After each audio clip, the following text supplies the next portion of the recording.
Morning student. Now in today's class we have to discuss about the drugs and alcohol abuse. ये बड़ा important topic है क्योंकि इसमें आपको मोस्टली 3 तरीके के ड्रग्स के बारे में हम बात करेंगे और काफी सारे क्वेश्चन इसमें से निकल कर आते हैं। और खासकर जो क्वेश्चन आते हैं वो आते हैं कि इनके प्लांट के नेम के बारे में या कौन सी मेडिसिन इनसे बन रही है, किस तरीके के इम्पैक्ट इनके ऊपर हो रहे हैं।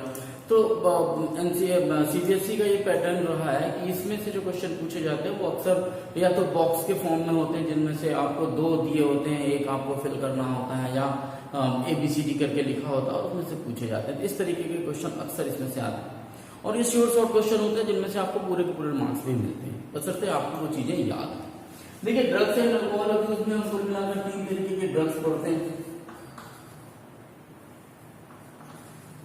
Opiates, cannabinoids and cocaine. ये 3 तरीके के ड्रग्स हैं जो जिनके बारे में हमको बात करनी है या पढ़नी है। एक ग्रुप है जिनके बारे में हमको बात करना और ये सभी के सभी आप देखेंगे तो मोस्टली कहां से आ रहे हैं,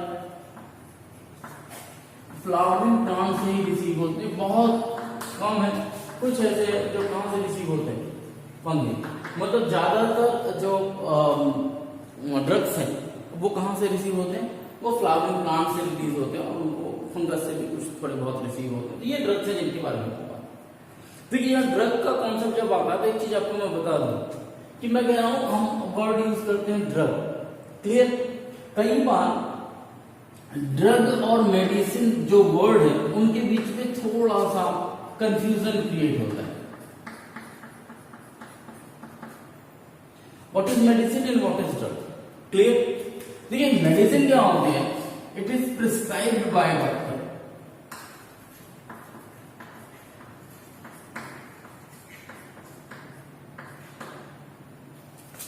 prescribed by doctor for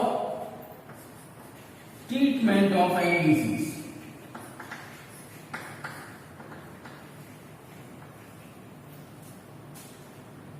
drug क्या है भाई, आपको बता दें कि जो अभी थोड़ी देर बाद ड्रग के बारे में बात करेंगे वो भी आप देखेंगे कि मेडिसिन में भी ये आते हैं। तो ड्रग और मेडिसिन में बहुत ज्यादा अंतर नहीं है, लेकिन यही ड्रग यदि डॉक्टर के थ्रू प्रिस्क्राइब हो, किसी ट्रीटमेंट के लिए हो, एक प्रॉपर अमाउंट में हो, तो वो ड्रग क्या है, medicine. But once these drugs और substances are taken without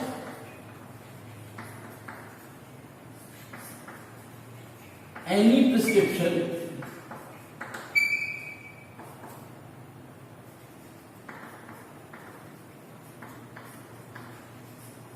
without proper assemblage का मतलब मेरा ऐसा समझ लीजिए आप कि जिस फॉर्म में लेना है, without not in A proper form कह सकते हैं, कह लीजिए आप।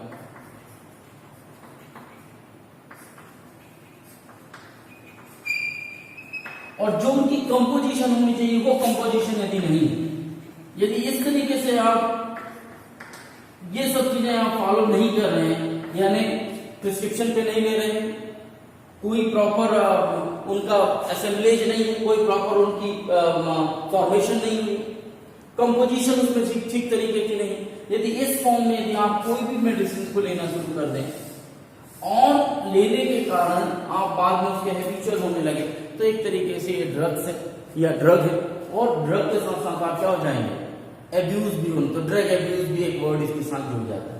कहने का कुल मिलाकर मतलब ये है कि हर वो चीज जो आप डॉक्टर के प्रिस्क्रिप्शन पे लेते हैं, यदि आप डॉक्टर का प्रिस्क्रिप्शन हटा दीजिए और मेडिकल स्टोर से कोई ऐसी दवाई ले रहे हैं जिसको आप यूज करने लगे, चाहे वो पेन किलर के फॉर्म में या और किसी दूसरे फॉर्म में, और अनप्रिस्क्राइब्ड फॉर्म में यूज करने लगे, वो भी आपके लिए क्या हो जाएगा, ड्रग की तरह बिहेव करने लगेगा। प्लस दूसरी चीज, वही मेडिसिन जो है बाद में आपकी हैबिचुअल एक्टिविटी में शामिल हो जाएगी। तो कोई जरूरी नहीं है कि अल्कोहल या स्मोकिंग या टोबैको बस ही जो है तो ड्रग अब्यूज में आती हैं। आपको बता दूं कि 90% जो पेन किलर है वो पेन किलर क्या है, ऑपियोइड्स। अब ये ऑपियोइड्स फर्स्ट ऑपियोइड है पेन किलर जो रिलीज होता है मैरिजुआना या हेरोइन के फॉर्म में, तो ये पेन किलर है एक्चुअली में। अब यही पेन किलर यदि बड़े स्लाइट अमाउंट में मिलीग्राम के फॉर्म में किसी मेडिसिन में डालकर और आपके पास तक पहुंचता है, तो आपके किसी भी ऑपरेशन में या बाकी किसी भी एक्टिविटीज में आपके लिए पेन किलर का काम करता है। लेकिन जब यही प्योर फॉर्म में लिया जाने लगता है without any prescription, it will become drugs. तो दिमाग में कॉन्सेप्ट बैठाइए कि ड्रग्स और मेडिसिन कोई अलग चीज नहीं है। हाँ, मेडिसिन हम तब कहते हैं जब वो प्रिस्क्राइब फॉर्म में और उनका एक ड्यूरेशन के कि इतना अमाउंट इस पोर्शन के बाद इतने टाइम ड्यूरेशन के बाद खाना है, और जैसे ही ठीक हो जाए तो उसको छोड़ भी देना है। ड्रग्स में कोई प्रिस्क्राइब फॉर्मेट नहीं होता, यही अंतर है। हालांकि बहुत जगह ड्रग्स और मेडिसिन को हम एक दूसरे की जगह पे यूज करते हैं। ऑपियोइड्स के बारे में जैसे मैंने पहले ही कहा कि जो फर्स्ट पेन किलर है, इन्हीं को कंसीडर किया जाता है। कभी क्वेश्चन में आए कि फर्स्ट पेन किलर आप किसको मानते हैं, और ऑपियोइड और कैनाबिनॉइड हो, तो आप ऑपियोइड्स को ही फर्स्ट पेन किलर मानें। देखिए, ऑपियोइड के साथ कंडीशन ये है कि ये एक बंच ऑफ एल्कोहॉइड्स है, और ये इनका इफेक्ट होता है सबसे पहले कि ऑपियोइड सेंटर पे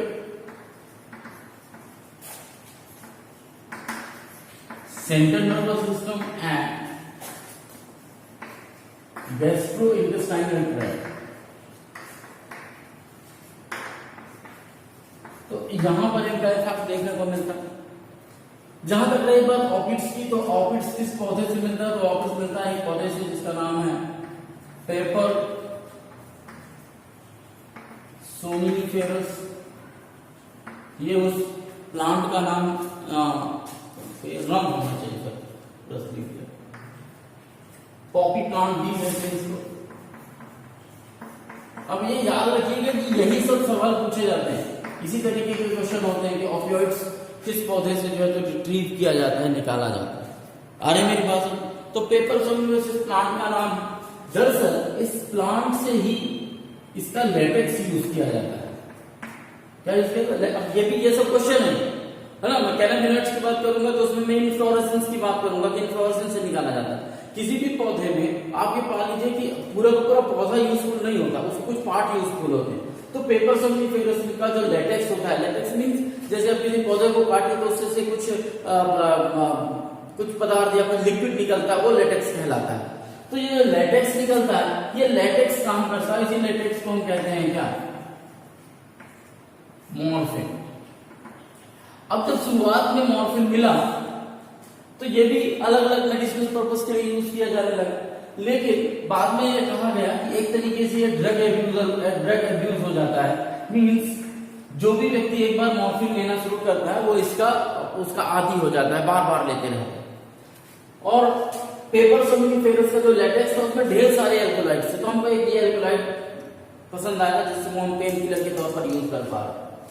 बाद में हुआ कि इस मॉर्फिन को प्रोसेस किया जाए, तो इसका एसिटाइलेशन किया गया।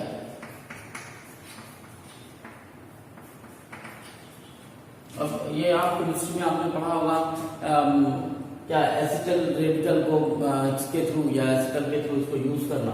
और मॉर्फिन को जब एसिटाइलेशन किया गया तो वो बन गया डाइथाइल क्या बनेगा? Diacetylmorphine. इसका नाम क्या हो जाएगा?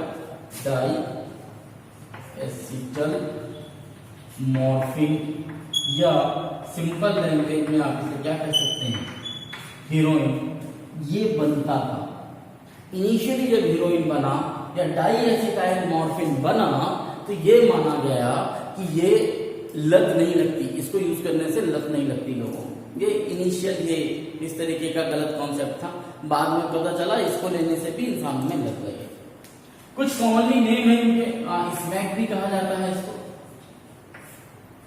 क्लियर होने के बाद, और जब भी इस पेपर सोनिफेरस के लेटेक्स से निकले हुए मॉर्फिन को आप एसिटाइलेशन करते हैं तो डाई एसिटाइल मॉर्फिन का फॉर्मेशन होता है, जिसका एक नाम आप हीरोइन भी कह सकते हैं कॉमन लैंग्वेज में, यूजुअली उसको स्मैक भी कहा जाता है। तो ये इनके अलग अलग नाम हो सकते हैं। और ये लिए जाते हैं कैसे? ये लिए जाते हैं इनटेक जो है इनका, ये बाय स्नोरिंग और इंजेक्शन। स्नोरिंग का मतलब होता है नाक से सांस लेके और जो है तो इसको स्नोर किया जाता है, तो स्नोरिंग और इंजेक्शन के थ्रू इनको as an drug user use करते हैं।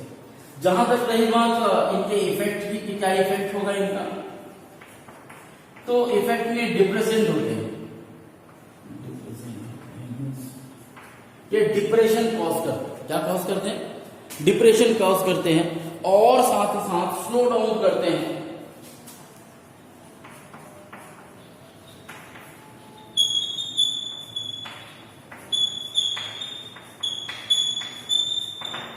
Body activity.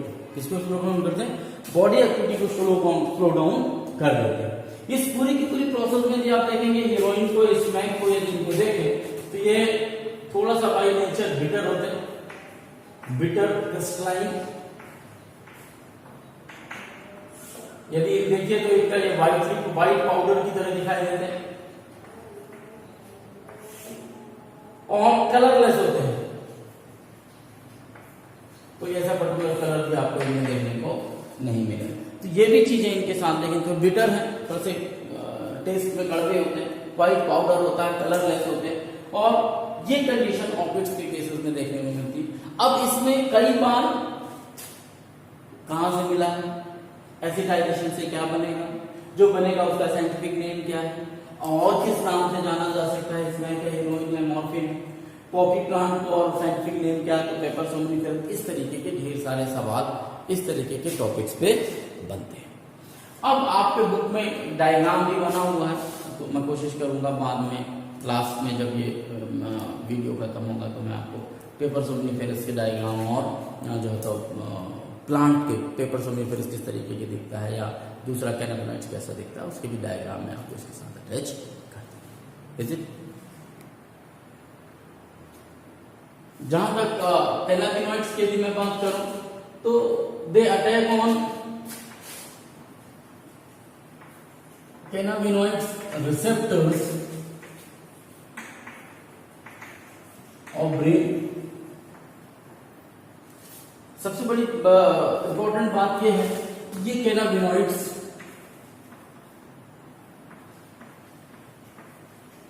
कैनाबिस सैटिवा, ये वो प्लांट का नाम है कैनाबिस सैटिवा जिससे मिलता है। और कैनाबिस सैटिवा के किस पार्ट से ये कैनाबिनॉइड्स बनते हैं, एंड दैट इज इनफ्लोरेसेंस। अब इन देखिए इससे पहले जब हमने मैरिजुआना मॉर्फिन देखा था वो कहां से था, वो लेटेक्स से था। कैनाबिस सैटिवा का कौन सा पार्ट, इनफ्लोरेसेंस। इनफ्लोरेसेंस आप समझते हैं जो पूरे पूरे फ्लावर होते हैं उनका पूरा जो गुच्छा होता है, जब फ्लावर छोटे साइज के होते हैं तो उनका गुच्छा होता है जिसको इनफ्लोरेसेंस है। तो अब आप इनफ्लोरेसेंस में आ जाइए तो उसमें थोड़ी बहुत लीफ भी आ जाएंगी, फ्लावर भी आ जाएंगे, बर्ड्स भी आ जाएंगे, तो ये सब मिलाकर ये स्ट्रक्चर बनता है कौन सा, इनफ्लोरेसेंस वाला। Is it clear? तो ये जो इनफ्लोरेसेंस वाला होता है फ्लावर, लीफ, रेजिन्स भी आ जाएगा इसमें, थोड़ा बहुत जो उसका लिक्विड पार्ट होगा, रेजिन्स ऑफ कैनाबिन। तो ये सब मिलके इनफ्लोरेसेंस के साथ एक स्ट्रक्चर बनाते हैं या प्रोडक्ट बनाते हैं और इस प्रोडक्ट को, यही प्रोडक्ट है जो अलग अलग फॉर्म में अलग अलग नामों से जो है तो जाना जाता है। ठीक, अब ये जो इन सबको एक साथ आप मिला दीजिए तो अलग अलग फॉर्म में लीफ यदि ली है आपने तो आपने नाम सुना होगा गांजा, देन चरस, देन गांजा हो गया, चरस हो गया, मॉर्फिन, मैरिजुआना हो गया। तो ये अलग अलग प्रकार के क्या कह रहे हैं कैनाबिनॉइड्स जो आपको देखने को मिलते हैं। हशीश हो गया, ये अलग अलग तरीके के प्रोडक्ट है जिनका फॉर्मेशन होता है।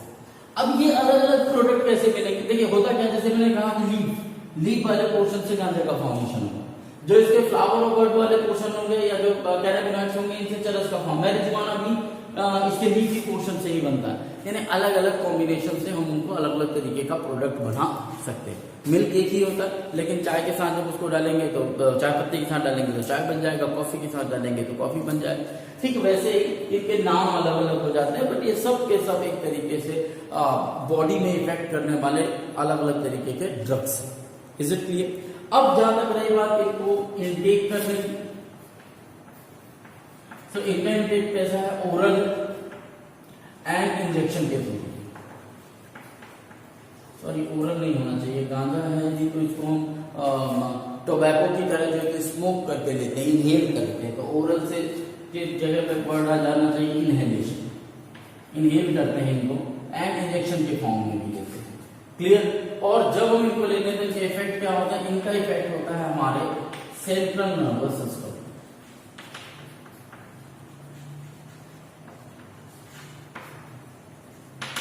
इसको इफेक्ट करता है, सेंट्रल नर्वस सिस्टम को इफेक्ट करता है, और सेंट्रल नर्वस सिस्टम के साथ साथ हमारे बॉडी के कार्डियोवैस्कुलर सिस्टम,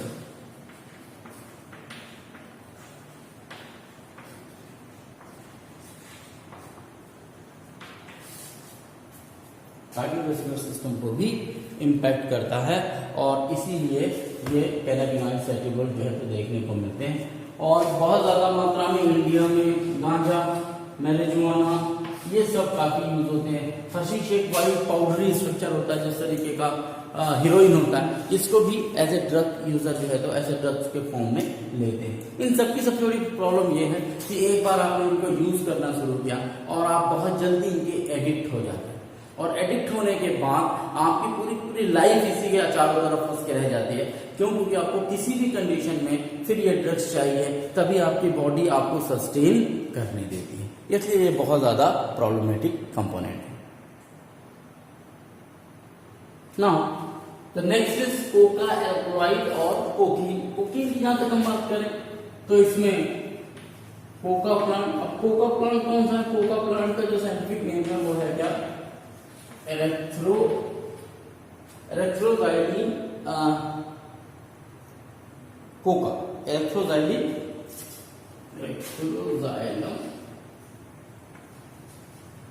कोका, ये उसका साइंटिफिक नाम होगा। ठीक। अब ये एरेथ्रोजाइलम कोका को यदि मैं देखूं तो एरेथ्रोजाइलम कोका का काम क्या है, करता क्या है? जैसे मैंने पहले ही कहा कि जो सबसे पहला हमने बात की थी किसके बारे में, हमने ओपिड्स के बारे में बात की थी, उन्होंने गैस्ट्रोइंटेस्टाइनल ट्रैक्ट पे इफेक्ट किया था। हमने दूसरा कैनेटोइड्स की बात की, उन्होंने कार्डियोवैस्कुलर सिस्टम पे इफेक्ट किया। ये जो एरेथ्रोजाइलम कोका है ये इंटरफियर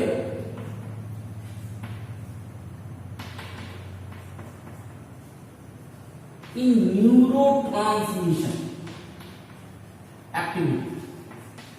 अब ये न्यूरोट्रांसमिशन एक्टिविटी का मतलब क्या होगा? न्यूरोट्रांसमिशन एक्टिविटी का मतलब ये होगा कि जो आपकी नर्व इंपल्सेस के साथ जो प्रोसेस चल रही है, जो नर्व की जो एक्टिविटी है, उसको कहीं ना कहीं अडेयर करता है या उसको रोकने का काम करता है, और इसके कारण बहुत सारे इंपैक्ट आपकी बॉडी में देखने को मिलते हैं। तो एरेथ्रोजाइलम कोका में आपका आ गया कोकीन। कोकीन का यदि मैं जो प्रोडक्ट है वो ये बनेगा कोकीन। इसका यदि मैं लोकल नेम में देखूं नाम तो कोक या क्रैश। कोक अक्सर जो है तो क्या नाम से इसका यूज होता है, और क्रैक के नाम पे भी जानता, क्रैक या कोक ये नाम से जो है इनको यूटिलाइज किया जाता है, या यूं कहिए कि इसको प्रचलन में है, कोकीन के नाम जो है ये प्रचलन में है। जहां तक रही बात इनको यूज करने की, लेने की, तो लिए कैसे जाते हैं? तो ये लिए जाते हैं स्नोरिंग के थ्रू या स्नॉटेड किए जाते हैं इनको भी।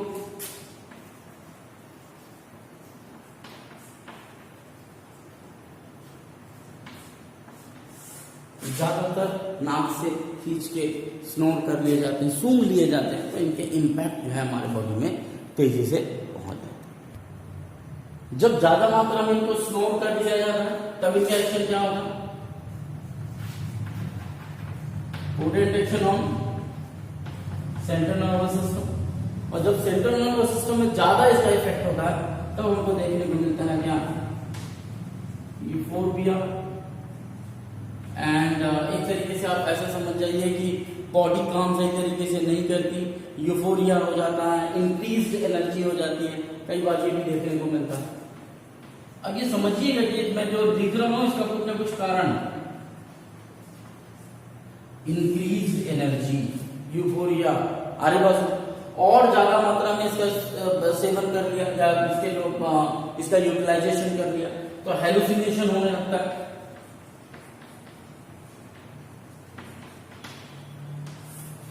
मतलब जो आप नहीं है वो भी आपको समझ में आने लगता है, हवा में उड़ रहे हैं इस तरीके का फीलिंग आना शुरू हो जाता है, हेलुसिनेशन की कंडीशन आ जाती है, इंक्रीज एनर्जी दिखने लगती है। ये इंक्रीज एनर्जी का ही इम्पैक्ट है कि बहुत सारे जो एथलीट है वो धतूरा शायद आपने नाम सुना होगा, एक तरीके का प्लांट होता है जिसका एक्सट्रैक्ट लिया जाता है धतूरे का, एट्रोपा बेलेडोना नाम है उसका।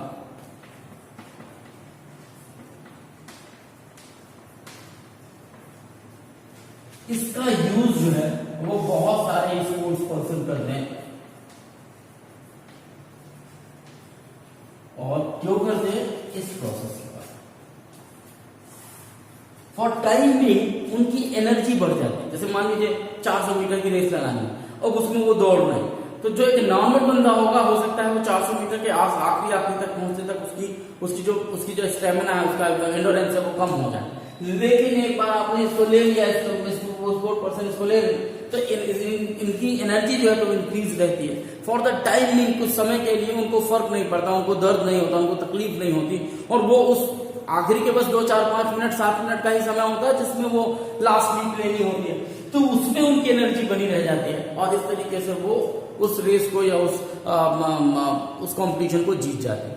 इसीलिए आजकल जितने भी कंपटीशन है वहां सब जगह रैंडम बेसिस पे लोगों के सैंपल लिए जाते हैं और उनके एनालिसिस किए जाते हैं कि उन्होंने किसी ने ड्रग्स को यूज नहीं किया और किसी तरीके का ड्रग लेकर तो वो फील्ड पर नहीं उतरे, ताकि एक नॉर्मल ह्यूमन की जो कैपेबिलिटी है उसके हिसाब से तो जो है कंपटीशन हो सके। Is it clear? अब ये आप जितनी भी ये अल्कोहल देख रहे हैं, चाहे वो बार्बिटूरेट्स हो, एम्फीटेम्स हो, बेंजोडाइजापिन्स हो, लाइसेंसिलिक एसिड हो, एलएसडी जिसको कहते हैं, ये जितनी भी है ये सब के सब मेडिसिनल पर्पस के लिए, इसीलिए मेडिसिनल पर्पस के लिए। पर ये कब है मेडिसिनल पर्पस के लिए? जब आप इनकी एक प्रिस्क्राइब्ड डोज लेते हैं तब ये क्या है, एक तरीके का मेडिसिनल पर्पस पे काम आएगा या मेडिसिन के वर्क पे आएगा, मेडिसिन के तौर पे यूज की जाती है to cope up with mental illness.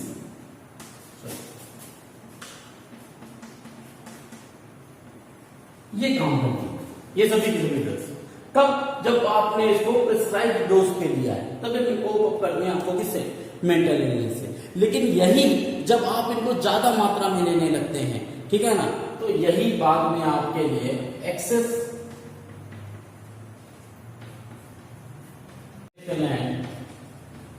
Insomnia, तो ये चीजें देखने को मिलती है। इसी तरीके से आप आ जाइए किसमें,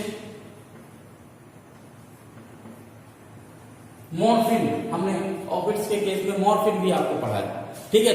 मॉर्फिन की यदि मैं बात करूं तो मॉर्फिन वाले में क्या आएगा? मॉर्फिन भी क्या है? इफेक्टिव सेडेटिव है और पेन किलर है।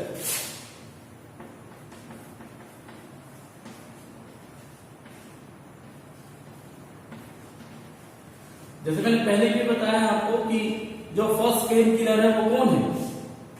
मॉर्फिन, ऑपिड्स का। क्लियर? तो ये इफेक्टिव सेडेटिव और पेन किलर है कौन? मॉर्फिन। लेकिन यदि आपने इसको सही तरीके से यूज नहीं किया तो यही आपके लिए क्या हो जाएगा? ड्रग एडिक्ट हो जाएगा। इसको कब यूज किया जाता है? बहुत ज्यादा मात्रा में मॉर्फिन यूज किया जाता है यूज ड्यूरिंग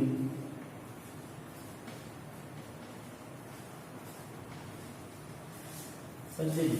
कि जितनी भी सर्जरीज होती हैं उन सब में ये यूज किया जाता है, और ताकि बचाया जा सके, उसको दर्द ना हो, पेन किलर की तरह काम करे, उसकी बॉडी बहुत तेजी से एक्ट ना करे, तो वहां पर ये काम।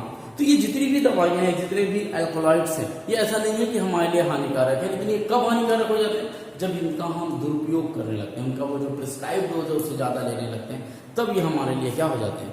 हार्मफुल हो जाते हैं। बहुत सारे ऐसे आपको मेडिसिन मिलेंगे जो हेलुसिनेटिंग एक्टिविटी शो करेंगे, और ये सभी के सभी मेडिसिन या जो प्रोडक्ट है वो कहीं ना कहीं हम अपने रिलीजियस पर्पज में या कुछ फोक मेडिसिन के तौर पर यूज करते हैं, ताकि अलग अलग तरीके से काम कर सके। मुझे नहीं पता आप लोगों को कितना गांव से रिलेटेड है आप, लेकिन हमने देखा है हमारे गांव में वो जो देवी जी के यहाँ जवारे वगैरह बोए जाते हैं, तो कुछ लोग जो है इस तरीके से भाला अपने गाल में छेद कर चले जाते हैं। मैं पहले सोचा करता था ये कैसे कर पाते हैं, लेकिन वो ये करने से पहले कुछ ऐसी सेडेटिव मेडिसिन होती हैं, ये कुछ ड्रग्स होते हैं जिनका यूज करते हैं, जिनसे उनको पेन बहुत कम होता है और उस तरीके से वो उस प्रोसेस को कर पाते थे। लेकिन मैं फिर कह रहा हूं कि ये कोई भी सही तरीका नहीं है, ये केवल एक एग्जाम्पल था बताने के लिए कि बहुत सारी ऐसी मेडिसिन है जो फोक मेडिसिन के तौर पर, रिलीजियस मेडिसिन के तौर पर यूज होती है, बट उनमें से बहुत सारी को हम एज एन मेडिसिन यूज करते हैं, लेकिन प्रिस्क्राइब फॉर्म में यूज करते हैं ताकि उसका कोई गलत साइड इफेक्ट हमारे बॉडी को ना देखना पड़े।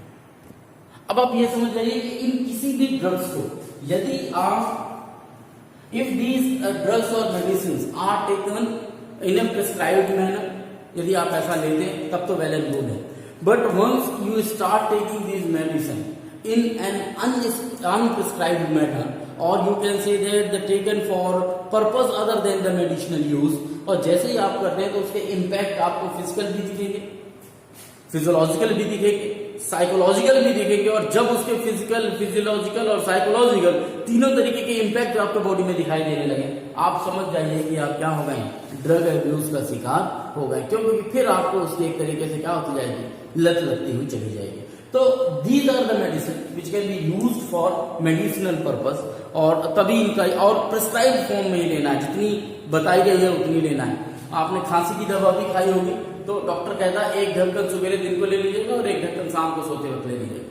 लेकिन आप यदि इसी जो कफ सिरप है इसको आधा सिरप यदि आप पी जाएं तो पता चलेगा कि आप 4 घंटे तक सोते रह जाएंगे, उठ ही नहीं पाएंगे, क्योंकि उसमें अल्कोहल का कंटेंट होता है। तो एक छोटा सा एग्जांपल है एक छोटी सी मेडिसिन के लिए, लेकिन जब इस तरीके की मेडिसिन जिनमें मौजूद होती है, इस तरीके के कंटेंट जिनमें मौजूद होते हैं, यदि आप उन दवाइयों को कंटिन्यूएशन में लेना शुरू करें तो वो आपके लिए हानिकारक हो जाती है। बहुत सारी पेन किलर मेडिसिन है, इसीलिए कहा जाता है कि डॉक्टर कहते हैं कि आप अपने बिना डॉक्टर की सलाह के आप उन पेन किलर्स को मत लीजिए, क्योंकि लॉन्ग ड्यूरेशन में वो क्या करेंगे, आपकी इम्यूनिटी को, आपके पेन किलिंग एबिलिटी को धीरे धीरे क्या करेंगे, खत्म कर देंगे। एक लास्ट छोटा सा टॉपिक है टोबैको को लेकर, चूंकि ये इंडिया में बहुत ज्यादा मात्रा में यूज किया जाता है, ये भी एक तरीके का ड्रग है। अब टोबैको को हम नॉर्मली 2 तरीके से यूज करते हैं, आइदर च्यू करते हैं इसको और स्मोक करते हैं, दोनों ही फॉर्म में करते हैं। यानी तंबाकू के फॉर्म में इसको खाया जाता है, चबाया जाता है, च्यू किया जाता है, और या फिर सिगरेट के फॉर्म में इसको सिगरेट की तरह पिया जाता है। हम दोनों ही कंडीशन में देखें तो च्यू भी करते हैं तो यहां से निकलता है क्या, निकोटिन, जो कि क्या है, एल्कलॉइड है, और ये निकोटिन हमारे शरीर के एड्रिनल ग्लैंड को इफेक्ट करता है या एड्रिनल ग्लैंड को एक्टिवेट करता है। और जब भी कभी एक्टिवेट होगा कौन, एड्रिनल ग्लैंड, तो ये आपकी हार्ट बीट इंक्रीज करेगा, ब्लड प्रेशर बढ़ाएगा, ये इफेक्ट देखने को मिलते हैं। साथ ही साथ जब आप च्यू करते हैं तो सबसे ज्यादा आज के केस में देखने को मिलता है क्या, ओरल कैंसर। टीवी में आए दिन आपको इसके ऐड देखने को मिल जाएंगे, ओरल कैंसर हो जाएगा, थ्रोट कैंसर हो जाएगा, तो ये देखने को मिलता है। तो ओरल कैंसर का सबसे ज्यादा चांस है कहां, जब आप इस तरीके से च्यू करते हैं। यदि आप स्मोक करते हैं तब भी निकोटिन रिलीज होता है, ऐसा नहीं कि तब नहीं रिलीज होता। और स्मोक के 2 इफेक्ट आपको देखने को मिलते हैं। पहला, एक तो आपको लंग कैंसर के चांसेस बढ़ जाते हैं, यूरिनरी कैंसर के चांसेस बढ़ जाते हैं, थ्रोट कैंसर के चांसेस बढ़ जाते हैं, ये सब देखने को मिलता है। क्योंकि जो स्मोक जाता है, जो चारकोल जाता है, वो आपके जाके लंग्स में डिपॉजिट होने लगता है, जिसके कारण आपकी लंग्स की जो एल्वेलाई की जो पंपिंग एबिलिटी है वो कहीं ना कहीं बहुत ज्यादा डिट्रोएट होती है। तो पहला तो एक ये होता है। दूसरा, जब आप स्मोक करते हैं तो आपने पढ़ा भी होगा और सुना भी होगा कि जब भी किसी चीज का कंप्लीट कंबक्शन नहीं होता, जब कंप्लीट कंबक्शन होता है तो ऑक्सीजन की प्रेजेंस में कार्बन डाइऑक्साइड रिलीज होती है, लेकिन जब कंप्लीट कंबक्शन नहीं होता तो क्या रिलीज होती है, carbon monoxide, CO। Is it clear? And carbon monoxide is very much harmful for the body. क्यों? क्योंकि हमारे शरीर में हीमोग्लोबिन या तो ऑक्सीजन के साथ जुड़ना चाहिए या तो कार्बन डाइऑक्साइड के साथ। तो जैसे ही ऑक्सीजन और कार्बन डाइऑक्साइड के साथ जुड़ता है तो वो उनके प्रेशर ग्रेडियंट के कारण चेंज होते रहता है, तोड़ते रहता है। लेकिन once this haemoglobin receive carbon monoxide, इसके बाद ये छोड़ता ही नहीं कार्बन मोनोऑक्साइड। तो होता क्या है कि जब आप सिगरेट स्मोक करते हैं या आप सिगरेट पीते हैं तो जो कार्बन मोनोऑक्साइड निकलता है वो हीमोग्लोबिन के साथ जुड़ जाता है। अब वो हीमोग्लोबिन को छोड़ता नहीं, क्योंकि उसको जैसे ऑक्सीजन और कार्बन डाइऑक्साइड के साथ कंडीशन ये है कि जब ऑक्सीजन का कंसंट्रेशन ज्यादा होगा तो ऑक्सीजन को रिसीव कर लेगा हीमोग्लोबिन और कार्बन डाइऑक्साइड को छोड़ देगा। मतलब आप ऐसा समझ लीजिए कि हीमोग्लोबिन की दोस्ती ऑक्सीजन और कार्बन डाइऑक्साइड दोनों के साथ है, जो ज्यादा होता है वो उसके साथ जुड़ जाता है। लेकिन जब कार्बन मोनोऑक्साइड आ जाता है तो हीमोग्लोबिन फिर किसी ना ऑक्सीजन की तरफ देखता ना कार्बन डाइऑक्साइड की तरफ देखता। ऐसी कंडीशन में वो कार्बन मोनोऑक्साइड के साथ जुड़ा रह जाता है। इसका इंपैक्ट ये होता है कि हमारे बॉडी में हीमोग्लोबिन की कमी हो जाती है, जिसके कारण ऑक्सीजन और कार्बन डाइऑक्साइड का ट्रांसपोर्ट जो है वो अच्छे तरीके से नहीं हो पाता, पॉसिबल नहीं हो पाता।